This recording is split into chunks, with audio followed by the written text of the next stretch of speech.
Hi everybody. This is Kelsey Hanbach. I am a study abroad advisor here at the college at Brockport, and today we're going to be talking about pre-departure orientation. So let's get started. Okay, so today we're going to be talking all about what to expect while you're abroad, a few things you should be doing before you go, and also just some general information from our office.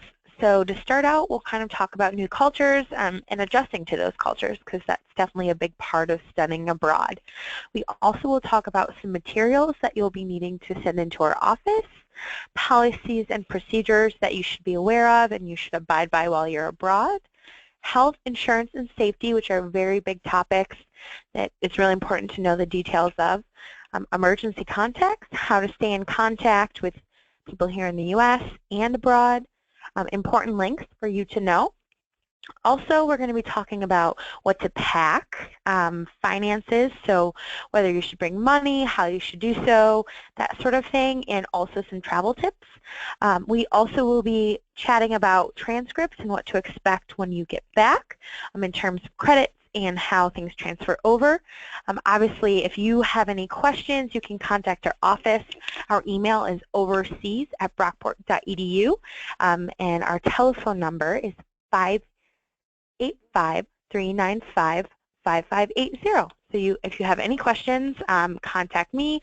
I'm an advisor for the programs in the UK, Asia, and Africa, but I'm definitely willing to help any student who has some questions on getting abroad. So let's start off with understanding a new culture. So all of you will be studying abroad. We have programs on all 7 continents, so it literally could be anywhere in the world. But wherever you're going, there's going to be a new culture. And it's very important for you to understand that new culture and to try to develop what's called intercultural competence. So intercultural competence is really a set of skills and characteristics that support effective and appropriate interaction in a variety of cultural contexts.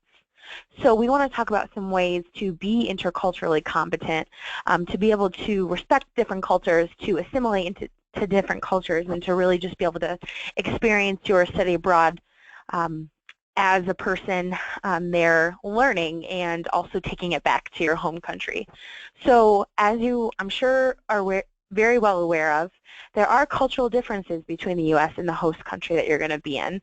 There are even different cultures here, so you can only imagine what it will be like overseas.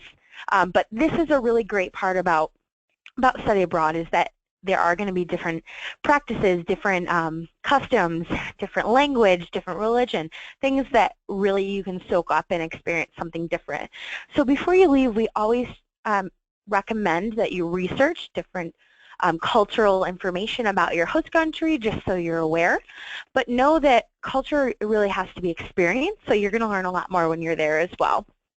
So while you're there, work to understand that culture and the aspects of it, and really start to think about how your values and your beliefs directly affect how you're behaving there or who you are as a person, because that can really help you reflect on your study abroad experience and really understand who you are as a person and who you will be when you come back. So just enjoy that process of accepting the culture, assimilating into it, which is kind of working within it, adopting some practices and taking it back home, and keep recognizing the progress you're making, because it's a process. You're not going to be interculturally competent right when you get there. It's definitely a process throughout your lifetime. So just try to understand the host culture on a deeper level. So with study abroad, for some comes culture shock. While it doesn't happen to everybody, it might happen to a few of you. So we want to chat a little bit about what that means and how you can work towards kind of solving it. So this graph, it shows how you might go through the process of culture shock, depending on the time that you're in country or at home, and on the other axis, the sense of satisfaction that you're feeling. So starting at the beginning, when you arrive, you're going to be very, very happy. You're kind of up on that high on the sense of satisfaction, new customs, new friends, new experiences, just enjoying it all. And then as you dip down a little bit lower as the weeks go on or days go on, depending on the length of the program, you might start to experience some shock. So things might seem unnatural or different. There might not be there might not be a dryer in your homestay, which you're so used to dryers, and that might just feel funny for you and you're not used to it. Or you might miss family. You're just really maybe overwhelmed with all the senses of being abroad. And that's definitely normal. It happens to a lot of people. But as time goes on, there are some things that you can keep doing to kind of get over that kind of dip in the sense of satisfaction. And that kind of up and up is called the recovery, where you're really enjoying your time. You're starting to get more assimilated and used to it, accepting different practices. And then as time goes on, you start to adapt. So you get really used to things. You're very happy. That sense of weirdness has maybe gone away. And lots of times that's about the time that you're starting to go home. So here, return home, you're on that high. You're very excited to see family and friends again, to sleep in your own bed, to eat your own food. But then as time goes on, you might actually start to experience what's called reverse culture shock. So that reverse culture shock is really, you're thrown back home to where things are the way they always were, but you're different. So you've experienced different food, different cultural practices, different beds, all that sort of stuff. So things are just funny now at home. They don't seem normal anymore. But again, as time goes on, you're going to start to go into recovery mode again, and you're going to start getting used to things how they used to be. While you won't be the same person, you'll take different aspects of your time there and change as a person. You're going to get used to being home and start to have that sense of satisfaction keep rising until you're fully reintegrated into home life. So that's culture shock. Reverse culture shock can also happen, so just be aware of that when you're coming back. But here are a few things that you can do to really help with that culture shock. So first, it's normal. It's definitely normal. It happens to a lot of people. So some ways to help: make connections, talk to somebody, explore, get involved, find hobbies. So do all you can do to kind of assimilate into the culture there, to chat with people there, to just really experience it, and that will totally help with the culture shock as time goes on. But also never forget to keep in touch with people at home. So family and friends that are excited for you but wondering what you're up to and miss you. That can help you to feel at home in your host culture and in your host country, is really talking to people at home and keeping connected. So while you're abroad, we really want you to understand that you need to be a little bit flexible. So things aren't going to be the same as they are here, so you have to understand that. Accommodation could be different. The transportation where you're going, whether it be the tube or a bus or walking, it's going to be different, so just be flexible, be willing to take that half-an-hour commute to class because that's what people in London do, or wherever you're going. Just understand that things are going to be different. And also, yes, it's okay to have expectations for a fun time, but don't have such high expectations that you're disappointed by your accommodation or your trip on the weekend or something along those lines. Because as it says at the top, complications can happen. Things will come up. Maybe one time you'll miss a flight, and you will get through it, and you will prove to yourself how really this experience has changed you, and you'll have a really good story to tell. And those are always some of the best. So before you go, before you start to have this amazing process, we really need you to have some things into our office. While a lot of you have already done so, for those of you who haven't, please make sure that you send all these things in. These are really important for us to know, for us to have information for you for when you're abroad. Things like the travel itinerary, so we know when you're arriving at your destination, so we can make sure you're there safely. Student conduct, permission to release, student health form. Permission to release is especially important, and for any parents listening, a student needs to sign this form in order for us to share information with parents. So by law, we are not allowed to share any information, especially specific information on students, to parents unless that form is signed with the parent's name actually listed as one of the people okay to release information to. So also, while a student is abroad through Brockport, they are bound by the laws of the country to which they're traveling. So you are bound to the law of the nation wherever you are, whether you're on a weekend trip or the week faculty-led program, or you're at your institution that you're studying at for 4 months. You have to abide by their laws, and that's very important. You don't want to break any laws while abroad. And you're also bound by the Brockport Policies and Procedures Handbook. So technically, you are representing Brockport abroad. So you're kind of like a Brockport student, even if you don't actually go to Brockport when you're here in the U.S. So make sure you read the Brockport Policies and Procedures Handbook. It can be found on the website and also online on your application. So one of the biggest things that you need to think about is your safety while you're abroad. And family and friends at home are going to be concerned about this. So one step that you can take to kind of take care of yourself is to register your travel plans with the U.S. Embassy. Embassies, wherever you're going, there's this smart traveler enrollment program that's listed there. It's important to do that just so the embassies can know where you are in case of emergency, or they just can keep track of where you are throughout the world. Also, it is a good idea to prepare a personal emergency action plan. So just write down what you would do in an emergency before it happens, just to be able to deal more efficiently and effectively in an emergency situation. We very much hope that you never use it, but it's a good thing to have just in case. And you can share it with family and friends at home as well. So some tips on how to keep safe. Don't travel alone at night or on long trips. So some people might be inclined to do so, but it's our recommendation to always travel in groups. It's the same in the U.S. Don't travel alone at night in any city, or even in Brockport, lots of times students won't do so. Don't invite strangers to your room. So just overall act responsibly and act like you would here, like family and friends would want you to act, and just take care of yourself and your friends. So if you need to, or if you want to, feel free to email or call us if you think we can be of any assistance, if you're worried about anything or have any safety concern. But always remember that we might not be able to respond right away. It might be nighttime here, or we might not get your message right away. So contact on-site staff first, program study broad office if you're studying at a university, or a faculty member if you're studying on a faculty-led program, and then contact us. Here is some information on contacting us and also contacting the University Police here at Brockport. So this number, if you call 585-395-2221 with the 1 at the beginning for the country code, you will get the University Police here at Brockport, and they have our contact information if it's a weekend, that sort of thing. If it's a dire emergency, definitely use that information. And there's also our phone number. So this is a general office phone number, and the email. Also have your own emergency contact list to keep with you while you're traveling. We will send that to you. We have an attachment, hopefully attached to this email. That's just for you. You don't have to send anything into us. You can give it to family and friends if you want to, but just know who your emergency contacts are.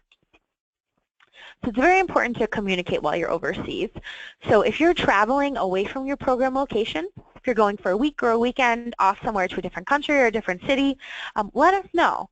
So tell us and your family where you're going and when you plan to return. So dates, where you're going, name, all that sort of stuff. And in the event of an emergency, please contact your family right away. No matter if you're in the immediate vicinity of the emergency, just let them know that you're safe, because they likely will be worried about you watching the news or something along those lines. So just keep your family up to date on how things are going. Also send an email to us to confirm your safety in the event of an emergency. If you're traveling away from your program location again, notify your host institution the host institution that you're studying at for the semester, or however long you're there, because they want to know that information too. And if you need our office, it's best to contact us directly. So although we love hearing from your parents or family members or friends, it should be really you as much as possible, so we can keep in touch with you directly.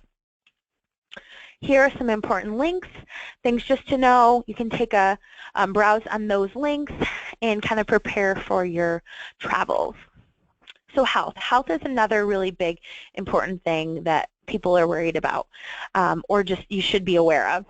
So there are some websites that you should look at for up-to-date information regarding health issues, vaccine requirements. Sometimes there's a vaccine that you need to even get into a country, or it's highly recommended, so you need to know that sort of stuff.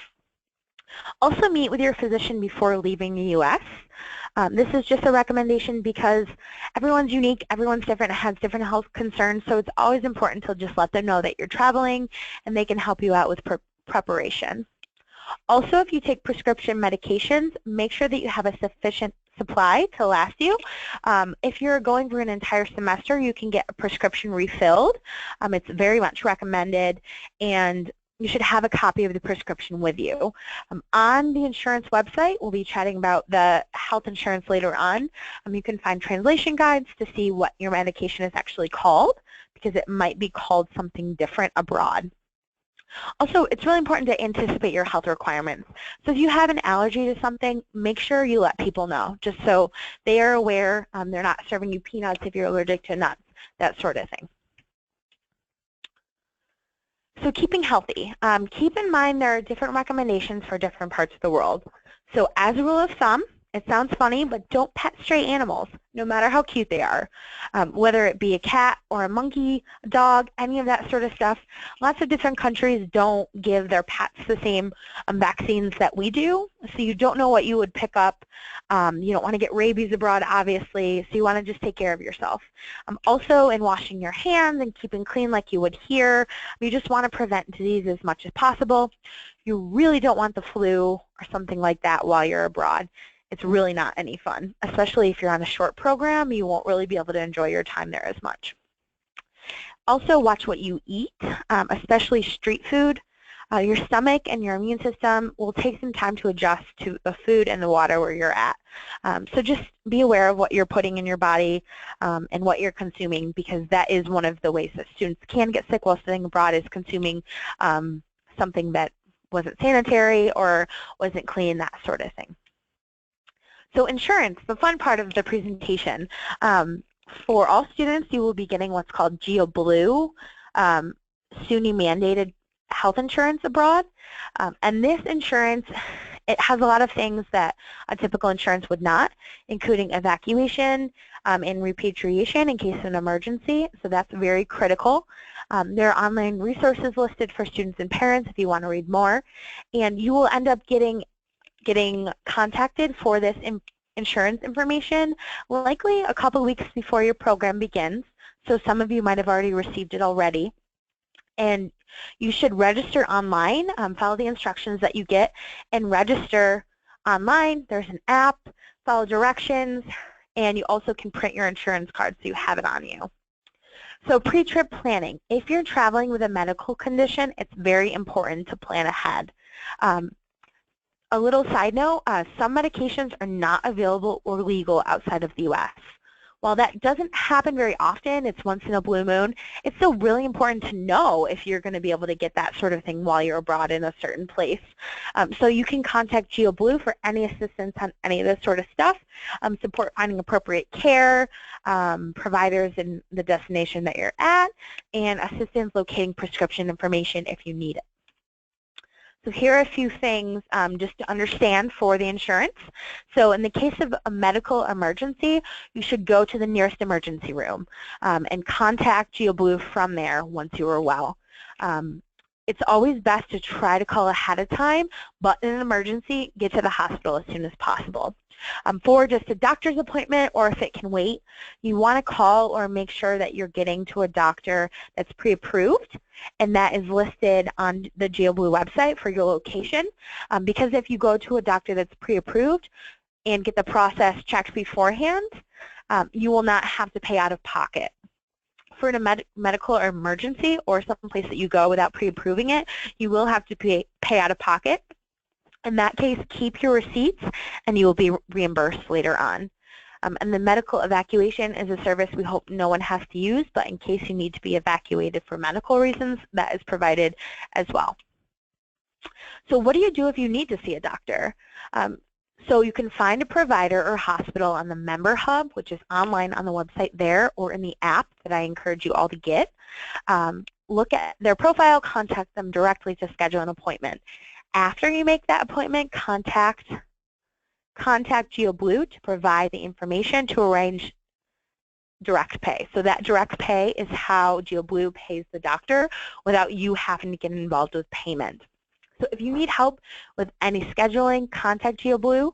It's often easier if you do it yourself, but if you need their help, they're there. For all of these recommended providers and health physicians, hospitals, they speak English, so that's very helpful for students. And they're already pre-approved, so it's always best to go through GeoBlue, the actual website, and pre-approving all that sort of stuff. So there's the directions on how to request direct pay. And here's the app. So if you download the app, you'll have all of these things kind of in one accessible app, whether you have a phone with you while you're abroad or you have some sort of computer, which you all likely will have a computer, an iPad, or something to be able to do your homework on. So here is the part that you'll be excited about when you get back, actually getting credit for your time abroad. So all of you are studying abroad. No matter where you go, however long you're going for credit. So you want to get those credits transferred back, obviously. So no matter what you do, Brockport will send credits to your home institution as OAP 404. So those are Overseas Academic Program credits for 400 level. That's upper division. So if you don't do anything with those, they'll stay like that on your transcript or at your home institution. But it's always good to check with your academic advisor to get course approval before you go, because you actually can get that OEP 404 to turn into English 201 or History 400, depending on what you're taking. Print out the syllabus that could be found for the course and go meet with your advisor, and they'll pre-approve everything before you go. It's always recommended. Also be patient. So when you get back, it might take a few months for the host university to submit your transcript to us. It just takes some time, so be aware of that. Grades and credits are issued by the host university in a different scale. So lots of times the institutions won't be on a 100-point scale like they are here in the U.S., or they won't be A through E, so we have to translate them, and we will do so, and you will get the credit as the equivalent in the U.S. system. So you'll get a B or an A or a C, depending D. We hope you get all A's, but they will come in through the American system. So some important documents to have with you while you're abroad and to make copies of. So make sure you have copies in a secure location abroad. So in your dorm room, in your backpack, whatever is the most secure location for you. Depending on how long you're there, you want a copy of your passport, your insurance card, your flight information, your bank credit card information, emergency contact list. Also have copies for your emergency contact here in the U.S. for them to have certain things like identification documents, your driver's license, your passport, insurance contacts, medical information, flight information, your contact info. So if you get a cell phone abroad, give your emergency contact here in the U.S., whether it be a partner or a parent or a friend, give them that information. So some packing tips. This is an exciting part for a lot of students. I know many of you are very curious on what you should bring, and I want to let you know that it's different depending on your program. So be aware that an airline, typically for an international flight, will only allow one bag included in the price, and that should be less than 50 pounds. Typically, if you're on any sort of program that's under a month, maybe just bring one bag. Sometimes if a student is there for a whole semester, they will bring two, but be aware that you are responsible for paying for that extra bag on your own. So travel light, that's our biggest recommendation. You and only you are responsible for your luggage. So going through the tube, like platform 9 3/4, it says there, the train station, you are responsible for carrying your things, so make sure that you can handle all of that. And also have a plan for bringing back things. So if you want to buy a souvenir for a friend, make sure you have room in your luggage. Also things like laundry soap, shampoo, other toiletry items, you can buy those abroad, so don't worry about overpacking. Like, don't bring sheets and pillows. You don't need that sort of stuff. It's just going to take up too much room. Also, clothing you can buy abroad, so if you want to save some room to buy some things abroad, that would be probably advisable. depending on the temperature, so check the temperature for where you're going. You might need a winter coat, or you might not need any warm clothes. It's probably best to bring like sweaters and things like that just in case, but just be aware of what you're going to need. If you have any questions on that, contact our office. We can give more specific information, but it just varies depending on how long you're going, where you're going, that sort of thing. Also, if you're bringing a cell phone, so you can Skype or that sort of thing, be aware of that. Any other electronics and adapters, converters. So abroad, there will be different plugs. So there won't be the two-prong plug like we have, or the three, depending. It won't look the same, so you'll need what's called an adapter to adapt your cell phone charger to the plug in the wall.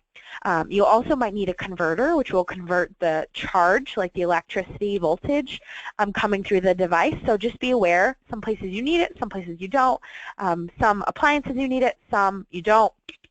Cell phones and things like that normally are pretty good, but if you bring a hair straightener, that might not be, so just be aware. And you can also buy things like that abroad, so if you want to buy a cell phone, a hair straightener, a dryer, that sort of thing, you can do so abroad. So money matters. I get this question frequently, what sort of money should you bring, how much? It depends. It's a personal preference. You might want to shop quite a bit for friends and family souvenirs. You might not at all. It's just really important to notify your bank and credit card accounts at home when you're going abroad, where you're going, how long you're going to be there, where you're going to travel, because they won't know if you don't tell them, and they might shut your card off. If they see a charge in China or in the UK or in Ghana, they want to know that you're there so they don't turn your card off thinking that it is fraud or someone stole your information. Also, don't bring too much cash. While you can bring money and exchange it at the airport, don't bring too much. Also, ATMs, you can get money when you're there. Credit cards generally work fine, but be aware that sometimes when you're like eating dinner, that sort of thing, they might not accept cards. It's pretty frequent here in the U.S., but other places might not be as much. We really recommend that you get a card with a chip in it. Most cards are going that way now, or almost all are. They're more secure, so that's a recommendation that we have. Also, make copies and scan all of those documents just so you have it in case for some reason you lose them. They were taken from you. You need that information to make everything squared away. So staying in touch. This is really important. You want to stay in touch with your friends when you're on the program and also with people at home. So when you're in country, lots of students have found the most effective and cheapest way is to buy a pay-as-you-go phone.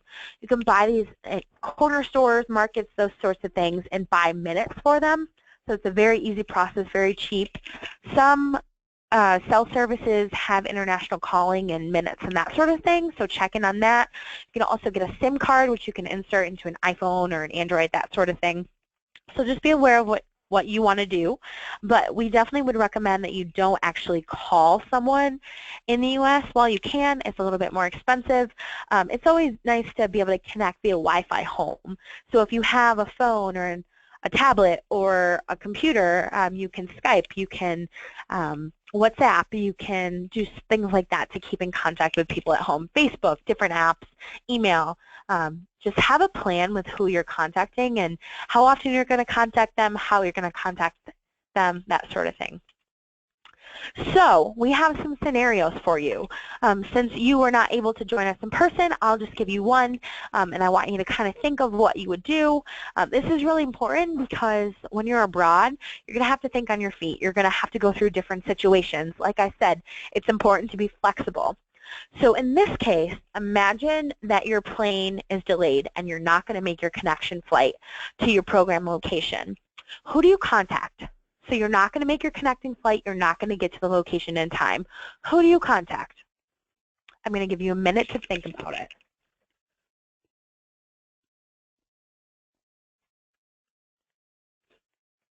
Okay, so I'm very interested to hear what you have to say. I know I can't hear you, but very interested.